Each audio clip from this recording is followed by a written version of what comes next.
আসসালামু আলাইকুম। Economy is power, information is power. অর্থাৎ অর্থনীতি এবং প্রযুক্তি আজকের দুনিয়ায় পাওয়ার, ক্ষমতা, সব কিছুকে হোল্ড করে। আর এই সব কিছু যাদের ভরপুর আছে, রাষ্ট্রটির নাম কি? যুক্তরাষ্ট্র। প্রযুক্তিতে যেমন বিশ্বের বাবা, ইকোনমিতেও আমেরিকায় বৈশা প্রতিনিয়ত আমি, আপনি, আমরা এই যে কন্টেন্ট আপলোড করতেছি, এটাও আমেরিকাকে আমরা অর্থনীতি সচল করে দিচ্ছি। এই যে আপনি বিদেশ থেকে বাংলাদেশে রেমিডেন্স পাঠাচ্ছেন, ইউএস ডলার কনভার্ট হয়ে কিন্তু আপনি এটা ব্যবহার করতে হচ্ছে, টাকাটা পাঠাইতে হচ্ছে। আমরা প্রতিনিয়ত আমেরিকাকে কামাই করে দিচ্ছি।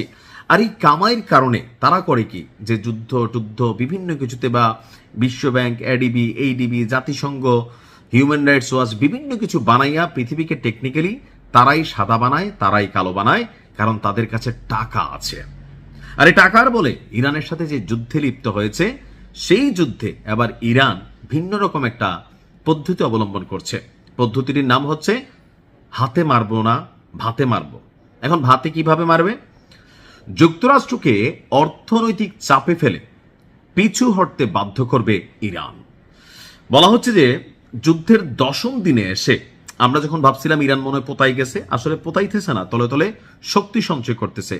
কৌশলগতভাবে যুদ্ধটাকে বুঝতে চেষ্টা করছে, এমনকি কোথায় কোথায় আসলে খেলা উচিত, শক্তি কম খরচ করে তা বুঝতে শিখছে। শুধুমাত্র মাঠের লড়াই, ক্ষেপণাস্ত্র, ড্রোনের মাধ্যমে এই লড়াই জয় করা সম্ভব না। দরকার হচ্ছে একটি স্নায়ু যুদ্ধ, অর্থনৈতিক যুদ্ধ, অনেক যুদ্ধ, যেমন রাশিয়ার বিরুদ্ধে পশ্চিমারা খেলেছিল।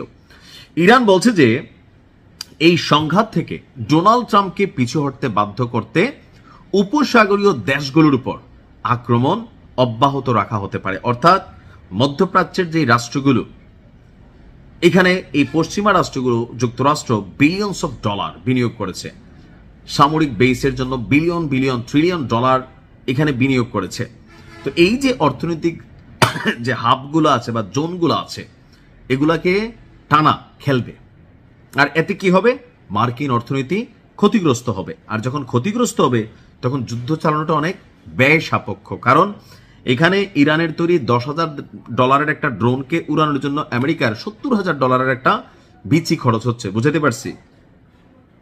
এখন আপনার বলা হচ্ছে যে ইরানের এই কঠিন অবস্থান মধ্যপ্রাচ্যে নতুন করে আরো একটা জিনিস তৈরি করতে পারে। সেটা হচ্ছে যে ইরানের বিরুদ্ধে মধ্যপ্রাচ্যের দেশগুলো আবার লড়াই অবতীর্ণ হতে পারে। তো ইরান কি এটা বোঝে না? বোঝে, বাট ইরান বলছে আমরা এটা করব। ইতিমধ্যেই তুরস্ক ইরানকে হুঁশিয়ারি দিছে, সৌদি আরব ইরানকে হুঁশিয়ারি দিছে, কাতার তাদের ঘাঁটি ব্যবহার করার জন্য পশ্চিমাদের অনুমোদন দিচ্ছে, বাহরাইন তারাও কিন্তু রাজি, দুবাই রাজি। অর্থাৎ মধ্যপ্রাচ্যের রাষ্ট্রগুলো সবাই আপনার কি করছে, যে আস্তে আস্তে ইরানের বিরুদ্ধে নিজেদের অবস্থান প্রকাশ করা শুরু করছে। তো ইরান ভাবতেছে তারা কি থাইমা যাবে? ইরান ভাবতেছে না ভাই, আমরা যদি আমাদের অস্তিত্ব টিকাই রাখতে হয়, তাহলে আমরা আমাদের এই অভিযানগুলোকে চলমান রাখবো, যেন মার্কিন যুক্তরাষ্ট্রের অর্থনৈতিক ক্ষতিটা বাইরে যায়। আর যখন অর্থনৈতিক ক্ষতিটা একদিন, 2 দিন, 10 দিনে বিলিয়নস অফ ডলার লসে পড়ছে, আরো পড়বে। এখানে তেল, গ্যাস, ব্যবসা বাণিজ্য অনেক কিছু হুমকির মুখে পড়তেছে। সো মার্কিন যুক্তরাষ্ট্র বাধ্য হয়ে একটা চুক্তির মধ্যে আসবে, বা এই অভিযান থেকে তারা পিছনে সরে যাবে, অথবা ইরানেরকে এই সরকার পতনের বা পরিবর্তনের যেই ক্ষেত্র তৈরি করা হচ্ছে, সেটা থেকে হয়তো বের হয়ে আসবে। তা আমারও মনে হয় এই কৌশলটা খারাপ না, কিন্তু এতে ইরানের উপর সার্বিক আর একটা চাপ তৈরি হবে, মধ্যপ্রাচ্য ভিত্তিক একটা লোড কিন্তু তাদেরকে নিতে হবে। দেখা যাক ইরানের এই পরিকল্পনা আসলে কতটুকু কাজে দেয়। ভালো থাকুন। আসসালামু আলাইকুম।